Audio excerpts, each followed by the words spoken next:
یہ انتقام یہ لوگ یورپ سے اور امریکہ سے عیسائیوں سے بھرپور طریقے پر لے چکے ہیں۔ شرم اور حیا نام کی کوئی شے نہیں رہی، عصمت و عفت کا کوئی حساب نہیں، کوئی ذکر ہی نہیں۔ اور گواہیاں کیا ہیں؟ پریزیڈنٹ کلنٹن نے کہا تھا 2 سال پہلے یا 3 سال پہلے، وہ جو ان کی اینول سپیچ ہوتی ہے، state of the union address, اس نے کہا تھا عنقریب ہماری قوم کی اکثریت حرام زادوں پر مشتمل ہوگی۔ یہ حرام زادے کا لفظ میں نے ترجمہ کیا ہے born without any wedlock. ایک تو ہوتا ہے ایک مرد اور عورت کی شادی ہوئی ہے، نکاح ہوا ہے، پھیرے پڑے، کچھ بھی ہوا ہے، لیکن اعلانیہ طور پر وہ اب شوہر اور بیوی کی حیثیت سے ہے، تو ان کی اولاد ہو رہی ہے، جائز اولاد ہے۔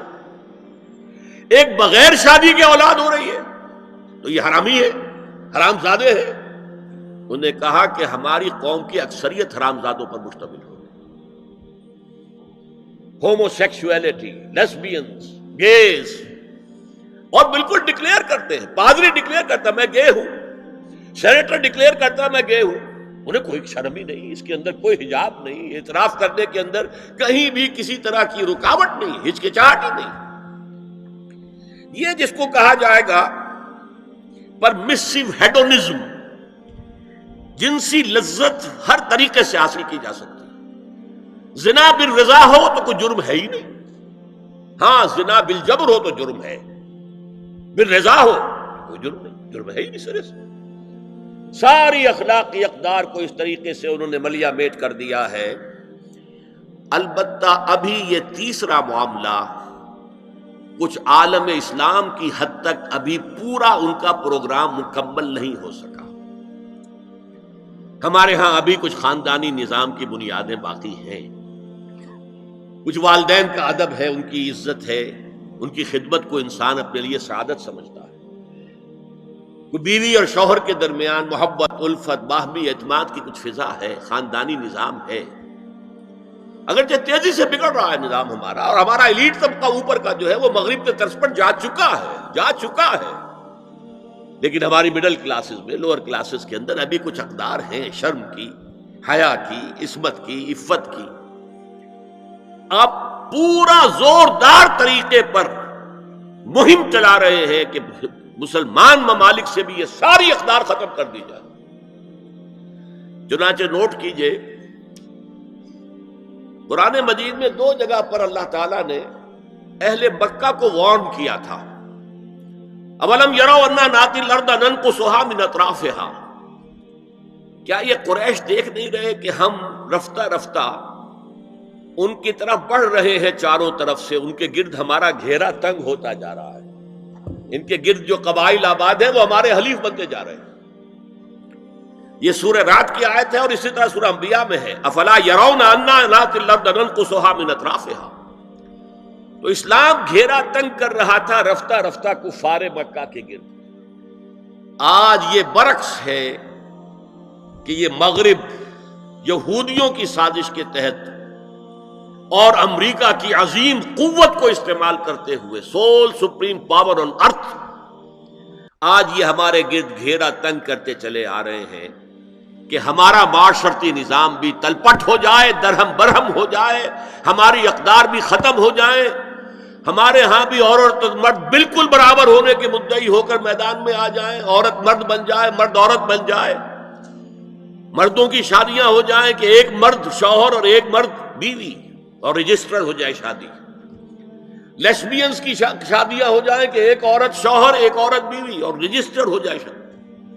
یہ سارا کام ناتی الارض ننقصها من اطرافها، اس کی مثال کیا ہے کہ پہلے اس پروگرام کے تحت 1994 میں کانفرنس ہوئی قاہرہ میں، عرب ورلڈ کا وہ مرکز ہے، اس لیے کہ عربوں میں تعلیم کے اعتبار سے، ٹیکنالوجی کے اعتبار سے سب سے آگے مصری ہے، تو یہ چونکہ ان کا ثقافتی اعتبار سے امام ہے، وہاں جا کر انہوں نے ڈیرا لگایا اور ان افکار کی اور ان نظریات کا پرچار کا معاملہ کیا۔ دوسری 1 سال کے بعد کانفرنس کر دی بیجنگ میں، تاکہ ادھر سے اور ایک اور طرف سے گھیرا ڈالا جائے اور عالم اسلام کا جو یہ حصہ ہے ایشیا کا، اس کے اوپر اثر انداز ہوا جائے. اور اس کے بعد بیجنگ+5 کانفرنس ہوئی ہے، اور یہ ہوئی ہے United Nations assembly, United Nations organisation کی جنرل اسمبلی کے تحت، اور یہ ہوئی ہے جون سن 2000. اب اس میں جو بھی ایک پرچہ تیار کیا گیا تھا ایجنڈے کے طور پر، اس میں جو سفارشات تھی وہ میں آپ کو بتا رہا ہوں. امپیکٹ ایک رسالہ نکلتا ہے لندن سے، اس سے میں نے یہ چیزیں لی تھی، اور انگریزی ہی میں ہم نے ایک دفعہ بڑی تعداد میں اس کو شائع کر کے تقسیم بھی کیا تھا. لیکن اس وقت میں صرف آپ کو یہ بتا رہا ہوں کیا فیصلے تھے، کیا کرنا ہے. نام اس کا کیا تھا کانفرنس کا؟ Women 2000 gender equality development and peace for the 21st century.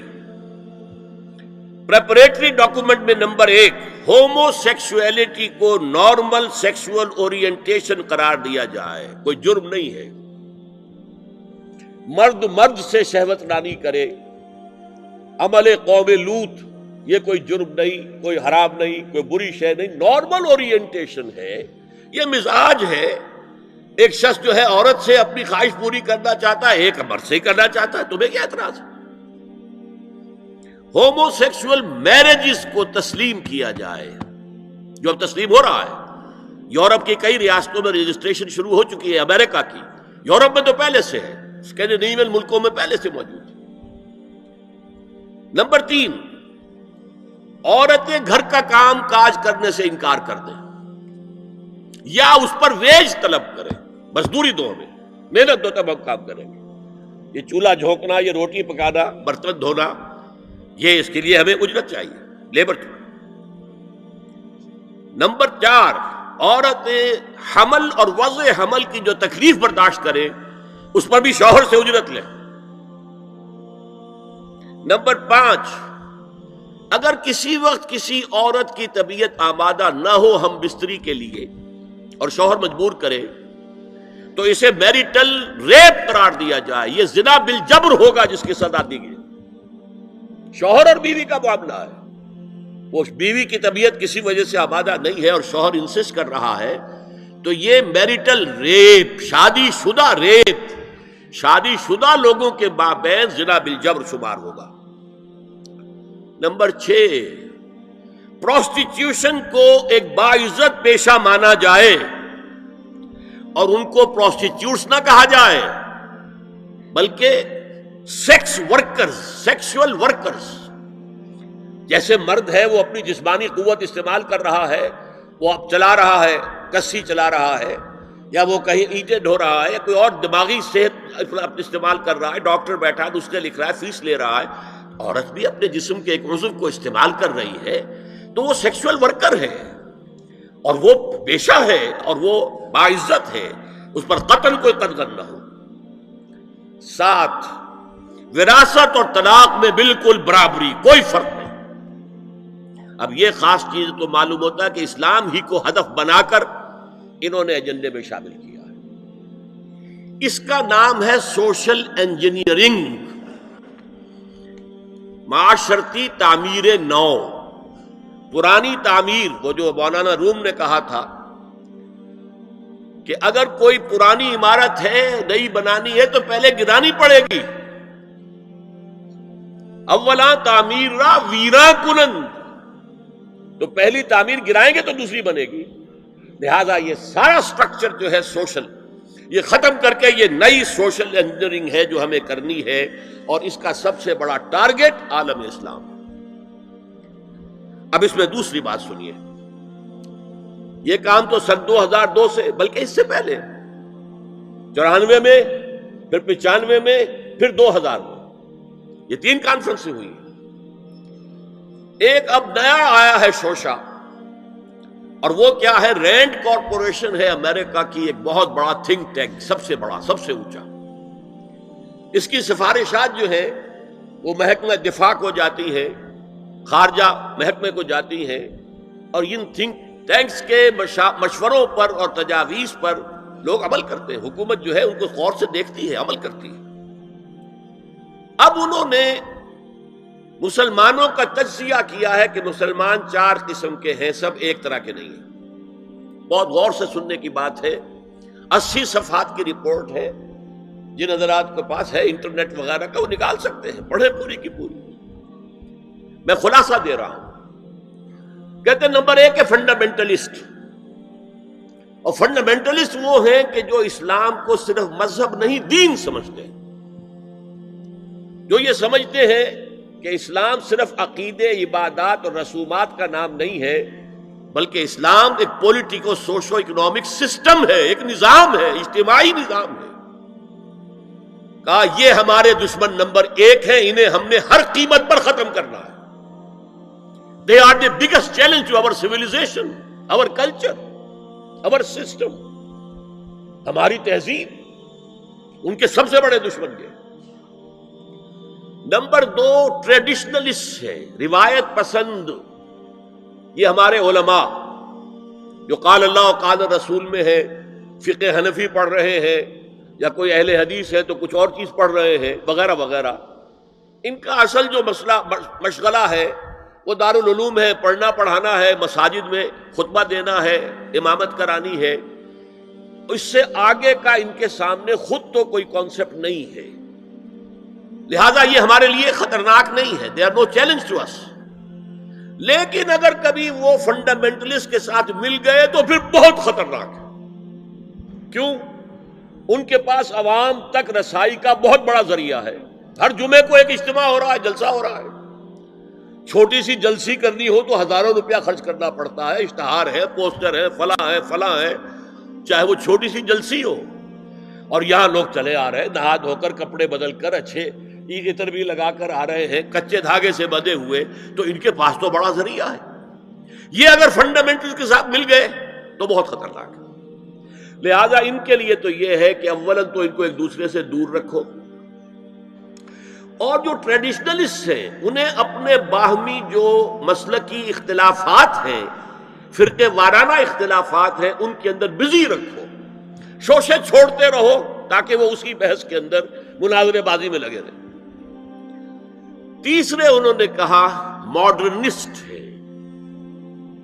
یہ وہ لوگ ہیں کہ جو اسلام کی ایک تعبیر جدید کر رہے ہیں اور اسے ہماری تہذیب کے ساتھ ہم آہنگ، کمپیٹیبل بنا رہے ہیں۔ ان کی مدد کرو، انہیں سپورٹ کرو، انہیں پیسہ دو، اور ان کے لیے خاص طور پر پرنٹ اور الیکٹرانک میڈیا میں ان کی اپیئرنس کا بندوبست کرو، اس لیے کہ ان کے پاس کوئی اور ذریعہ تو ہے نہیں۔ ان میں سے کسی کو کوئی مسجد میں خطیب بنا کر تو نہیں کھڑا کرے گا، بلکہ داخل بھی نہ ہو سکے شاید وہاں، تو ان کے لیے ذریعہ چاہیے تاکہ عوام تک پہنچے۔ آج کا سب سے بڑا ذریعہ ٹیلی ویژن ہے، لاؤ انہیں اس پر، اور انگریزی پریس ہمارا خاص طور پر جو ہے ان کا اعلی کار ہے۔ ان کے لیے یہ ہے کہ ان کی مدد کرو، سپورٹ کرو، اور انہیں پرنٹ اور الیکٹرانک میڈیا کے اندر انہیں ایکسپوژر دو۔ چوتھا کہتے ہیں وہ ہے سیکولرسٹ، پہلے ہی سے ہمارے ہیں، ہماری جیب میں ہیں، وہ تسلیم کر چکے ہیں، ہضم کر چکے ہیں کہ نظام کا، زندگی کے نظام کا کوئی تعلق مذہب سے نہیں ہے، مذہب نام ہے عقیدے کا اور عبادات کا اور رسومات کا، تو یہ تو ہمارے ہی ہیں۔ تو گویا کہ 2 جمع 2 تقسیم ہو گئی۔ 2 کو سپورٹ کرو، مدد دو، اور 2 کو سپریس کرو، اور ان دونوں کو ایک دوسرے سے دور رکھو، اور جو ٹریڈیشنلسٹ ہے، روایت پسند، انہیں ان کے اختلافات میں الجھائے رکھو۔ یہ ہے پالیسی جس کے تحت آج ایسی باتیں آپ کو اپنے الیکٹرانک میڈیا سے، ٹیلی ویژن سے سننے میں آ رہی ہیں، اور بڑے بڑے دانشور ہیں جو کہہ رہے ہیں شراب اسلام میں حرام نہیں ہے، شراب پی کر دھت ہو جانا، بالکل مدہوش ہو جانا حرام ہے۔ آپ کو معلوم ہے کہ وہاں بھی کہا جاتا ہے ڈرنکرز وہاں بھی پسند نہیں کیے جاتے، اتنے پینے والے کے ہوش کھو دیں، مغرب میں بھی پسندیدہ نہیں ہے، لیکن وہ کہتے ہیں کہ اصلاً شراب حرام نہیں ہے اسلام۔ اور آپ کو معلوم ہے، میں نام نہیں لینا چاہتا، یہ ہماری بدقسمتی ہے کہ علامہ اقبال کے فرزند ہیں جنہوں نے یہ بات کہی۔ پھر انہیں کے ایک اور ہم نام ہے، انہوں نے شوشہ چھوڑا، اسلام میں پردہ وردہ نہیں ہے، قرآن میں پردہ نہیں ہے، یہ تو ایک وقت کی سوشل ضرورت تھی، ایک خاص وقت کی ضرورت تھی جس کے تحت کچھ احکام دیے گئے، ورنہ یہ کوئی مستقل احکام نہیں ہے۔ یہ ہے وہ صورتحال کہ جس کی بنا پر میں نے آج اس موضوع کو اپنے لیے اختیار کیا ہے۔